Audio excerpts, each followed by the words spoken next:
Welcome to Choice Classic Radio, where we bring to you the greatest old-time radio shows. Like us on Facebook, subscribe to us on YouTube, and thank you for donating at choiceclassicradio.com. From Hollywood, it's time now for... Johnny Dollar. Earl Foreman, Johnny, down in Sarasota. Don't tell me, Earl. Huh? The Florida weather's finally behaving itself. The water in the Gulf is warmed up, so I'll grab my fishing clothes, tackle box, couple of rods and reels. Maybe you better grab your Levi's, boots and saddle, and a couple of six guns instead. Huh? What is this, a Western? It may be an eastern western before we're through. Listen, Florida is the leading cattle state here in the Deep South. I had heard something to that effect. Okay. The freezing weather a short while back hit some of the ranchers pretty hard. To say nothing of the tourist trade. Right. Ordinarily, the year-round pasturage makes it unnecessary to lay up a lot of hay and feed for the winter. That figures. But this year, thanks to the freeze, the cattle were so weakened by malnutrition and then sloshing around in soggy pasture land that, well, at least a couple of 100,000 of them have died. Well, what's your problem, Earl? Outside of the high cost of steak. A rancher's just hit me with a big fat claim. Oh, how much? $78,750. Says that he lost his entire herd. Well, I knew a lot of them had lost quite a few. But the entire herd? Yeah. You coming? I sure am.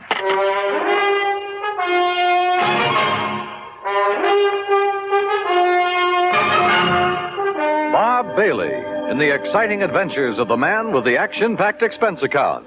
America's fabulous freelance insurance investigator. Yours truly, Johnny Dollar.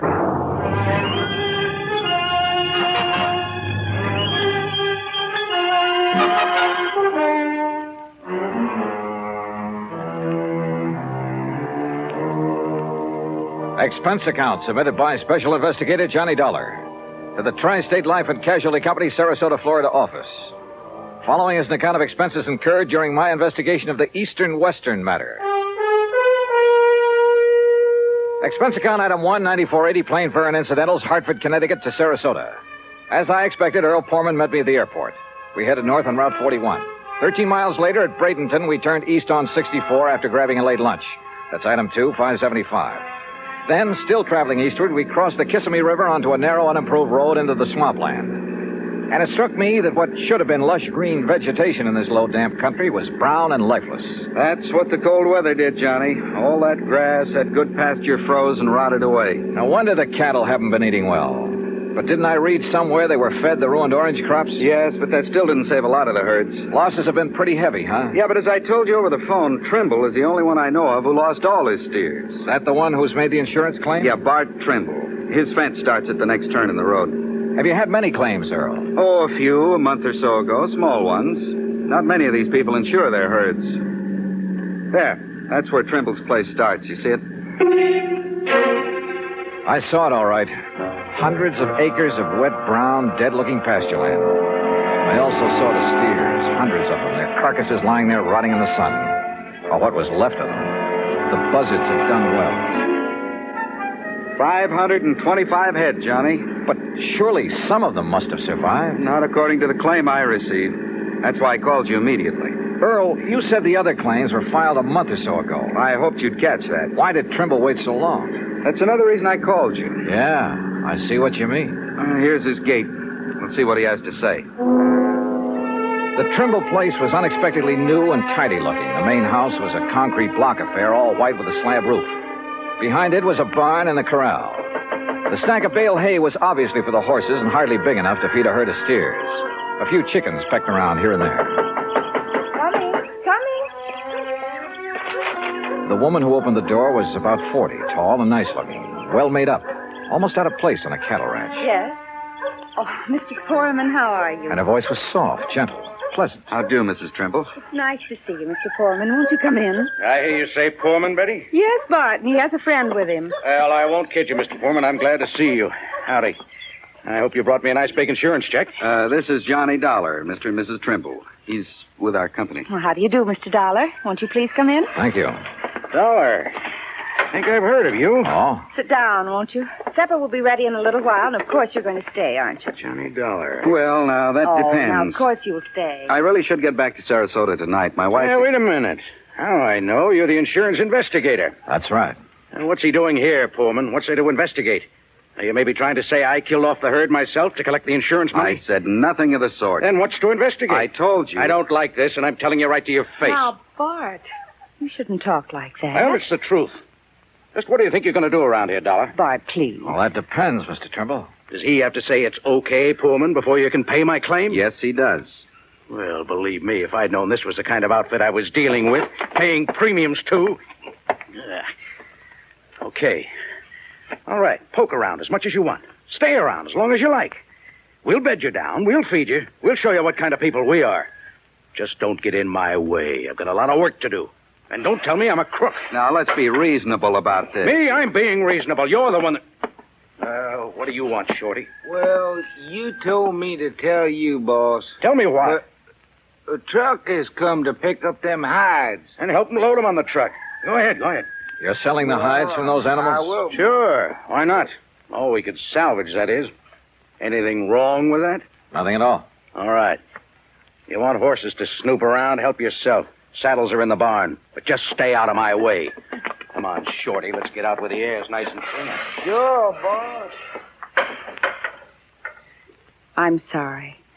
But Bart's been so upset over losing all those steers. Well, of course, we can't blame him for that. He's been working so hard, trying to save some of the hides and sell the carcasses for fertilizer. Yes, I know. But with so many ranchers trying to do the same thing. Why did he wait so long before filing his claim, Mrs. Trimble? Well, because he's been so busy and because he hoped he could salvage something from the herd, I guess. Or because this lapse of time has given the bodies a chance to decompose? What? Has given the buzzards and other scavengers a chance to remove any evidence that maybe those steers were deliberately... Oh, no. Oh, surely you don't think for a minute that my husband would... Where can I find the nearest veterinarian? Well, the vet we use is up in Kissimmee, Okay. But Mr. Dollar, you don't... Well, you can't possibly think... I'll let you know what I think. After a good cow doctor has a look at those animals.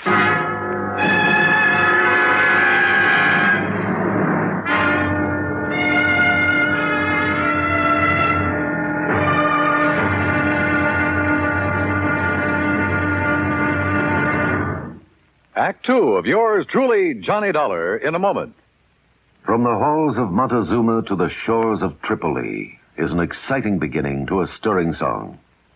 It is an historic salutation to the efforts of a valiant group of fighting men. Why is their history glorious? What spurred them on? Patriotism and desire for excitement are sometimes given for reasons, but these are not the answers. The answer is, these were men of vision, men who understood our country's needs. Respect, honor, and prestige are things that go hand in hand with a country's greatness. Major Smedley D. Butler recognized this in the year 1915. At that time, our diplomatic negotiations with Haiti were disrupted by Coco bandits who perilously affected the lives of some United States citizens in Haiti. A contingent of Marines under the command of Major Butler was sent in to bring the bandits under control.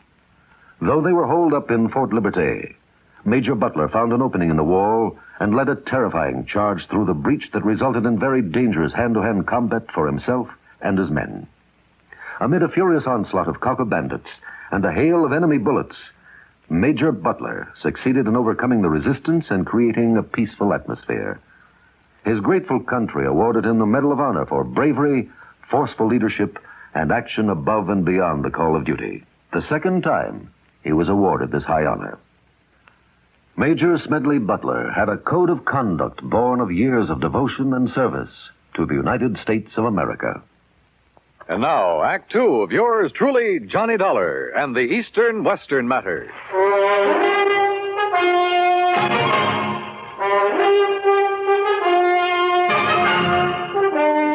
At dinner that night, Bert Trimble had changed his tune, was very apologetic. Almost too much so, and too nice. I didn't mean it, Mr. Dollar, what I said before. At least, not the way I said it. But this whole thing has hit me pretty hard. Losing over 500 steers, and a handful of calves. I told you, Bart, when they all went so quickly that night, you should have been suspicious. What night, Mrs. Trimble? Well, it was the last big freeze. Yes, I got back here late. I'd been up to Lake Wales trying to beg some feed. No luck. Then it blew up cold. By the time I got back here, got the hands rounded up. How many, Mr. Trimble? Well, there were 5 of us, including Shorty Skinner. I've seen that Shorty somewhere before. Oh? Well, anyhow, when we got to them, the cattle were all bunched up at the north fence. We thought we'd drive the strong ones back here, where they'd have some shelter. We could give them the hay we keep for the horses. But they wouldn't move. Most of them couldn't move. And it was dark, and the freezing wind was cutting across the swamp. So all we could do was come back here and pray. Next morning, they were dead. All of them. I've put everything I had into this ranch. Every penny I saved from my factory work up north, Betty's money from nursing, even cashed in my own life insurance policy. And now they're gone. So if I got a little nasty, well, I guess a man can take only so much. It's been awfully hard for Bart these past 3 years. And then just when things were going good. Your hands bunk out in that building beside the barn, huh? Only Shorty skinned out all the steers we could. The other boys left. I still owe Shorty some wages. I'm going to ask a pretty blunt question, and I want an honest answer. Huh? Had you ever thought of giving up, going somewhere else? Sure, lots of times. For Betty's sake, too. Even thought of going out to California. I see. She has relatives out there, all doing fine. They've kept after us to go out there and crop farm with them. Maybe I should have. But we stayed, didn't we, dear? Yes, I wouldn't give up. Even Betty reconciled herself to sticking it out. If only we'd known that this was going to happen. Yeah.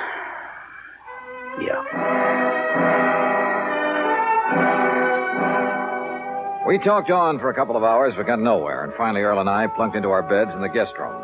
Mine was beside the open window. Now, when Earl Poorman sleeps, he's dead to the world, but he snores mightily. So after throwing a couple of shoes at him, I gave up and managed to drop off with a pillow wrapped around my head. That was a mistake, an almost deadly mistake. Johnny! Johnny, wake up! Johnny, you hear me? Johnny! What? Wake up! Oh, my head. Stand up. I'll help you. Breathe deeply. Can't you smell it? What are you talking? Deep breath. Come on. What are the... It's chloroform. Yeah, on your pillow.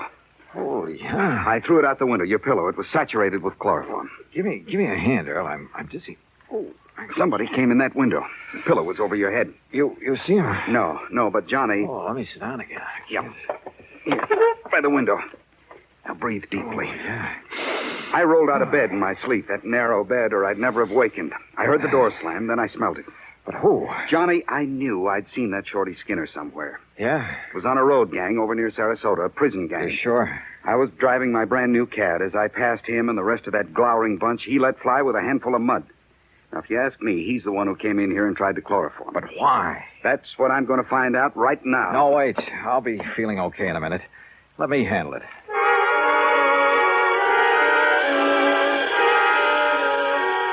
By the time I was able to navigate and get dressed, Mrs. Trimble called us for breakfast. To say the Trimbles were upset over what had happened to me would be an understatement.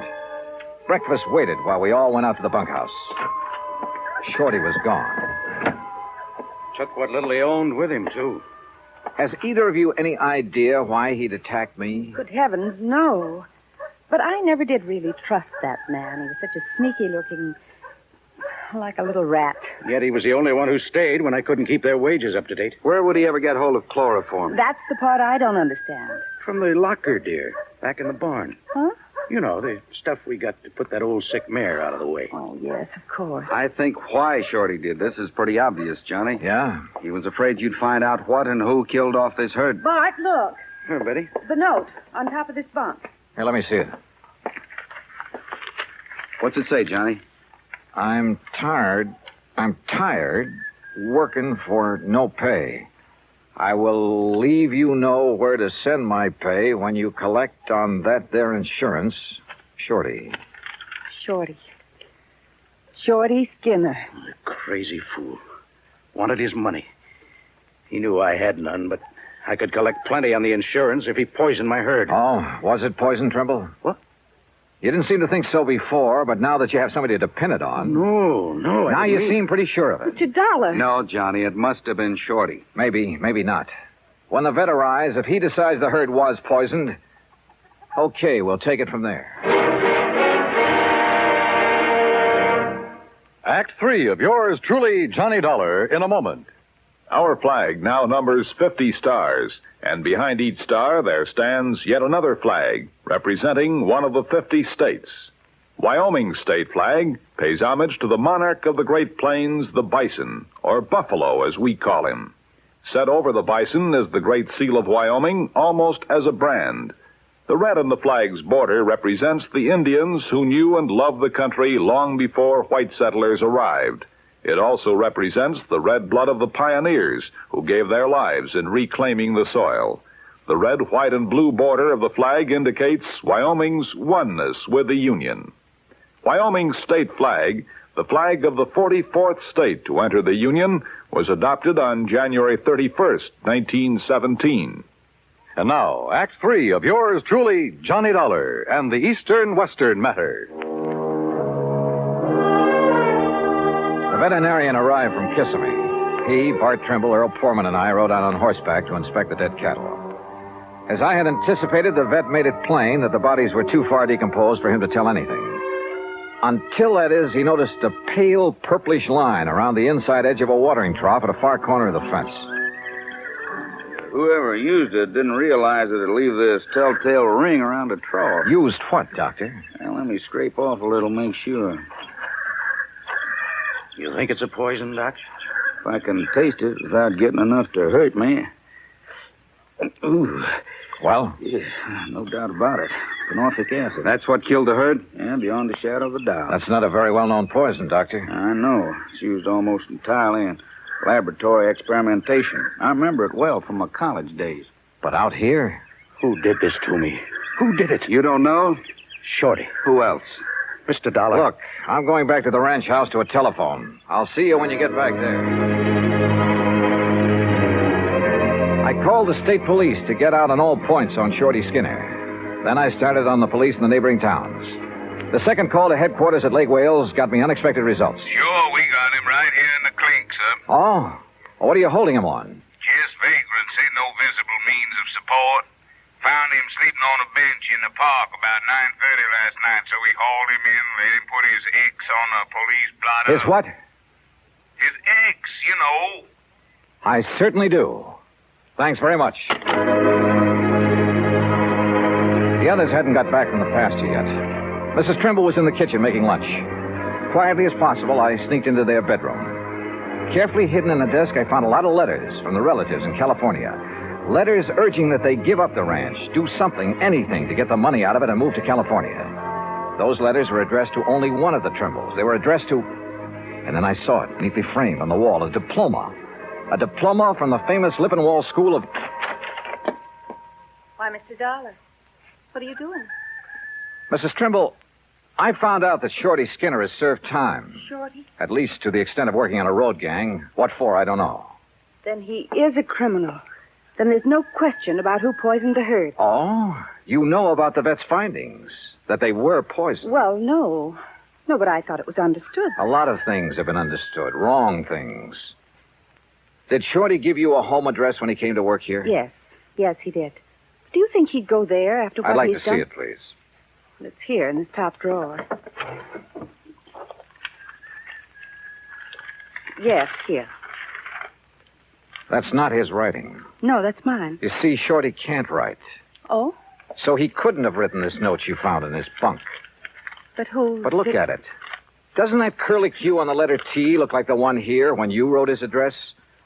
And how about this capital I? Good heavens, Mr. Dollar. Friends who wanted you to go to California, and you wanted to go. Of course. But as Bart told us, you reconciled yourself to staying here, apparently. I did. I did stay here, even though I wasn't happy. Then the big freeze gave you a chance to kill off the herd, collect a lot of insurance money, and get away with it. You thought. Mr. Dollar, how dare The method? you? A little-known poison you'd learned about back in the Lippenwall School of Nursing. No. But you hadn't expected me here to investigate, so you had to get rid of me. How? As a nurse, you knew all about chloroform. Look, Mr. It Dollar... was a natural, with me sleeping with my head on the pillow, and you knew that Earl was a sound sleeper. He's been here before. And who'd get blamed? Shorty, because he'd left. Only Shorty had left long before that. What? He was picked up in Lake Wales at 9:30 last night. What? Well, then, no, listen. You killed the herd. You tried to kill me. Is that true, Betty? Bart? Tell me. Is it? Yes. Yes, it's true. You know how I hated this place, this horrible, miserable cattle ranch. This living out in this godforsaken wilderness. Betty. Well, you wouldn't do anything about it, so I did. Oh, good Lord. But I failed.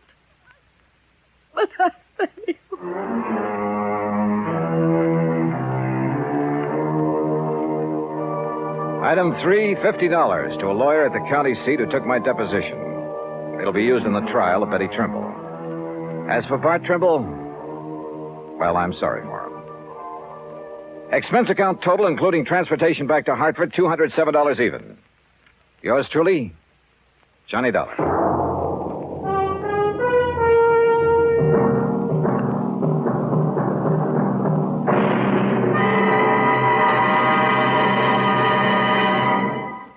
Our star will return in just a moment.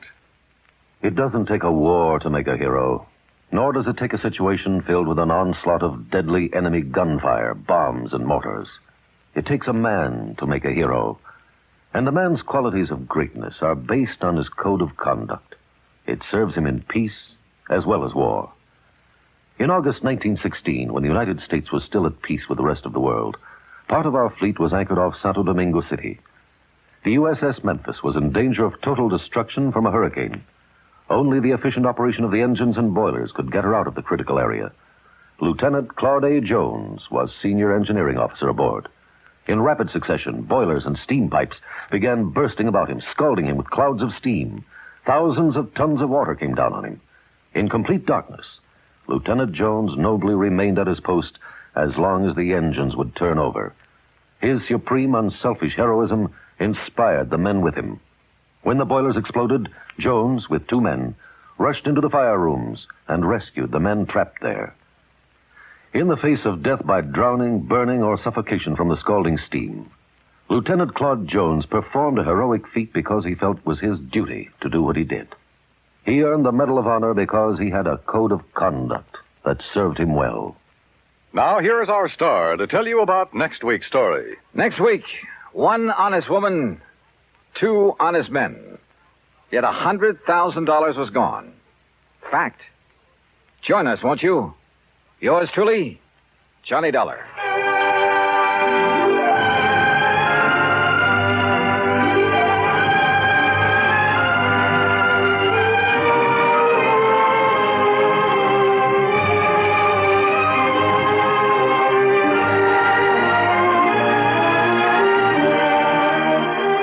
Yours truly, Johnny Dollar, starring Bob Bailey, originates in Hollywood and is produced and directed by Jack Johnstone, who also wrote today's story. Heard in our cast were Virginia Gregg, Vic Perrin, Jack Moyles, Marvin Miller, and Herb Vigran. Be sure to join us next week, same time and station, for another exciting story of yours truly, Johnny Dollar.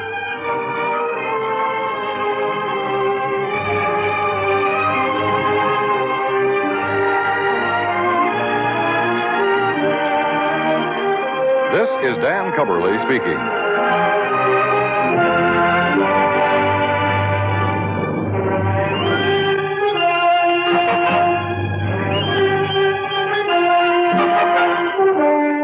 This is the United States Armed Forces Radio and Television Service.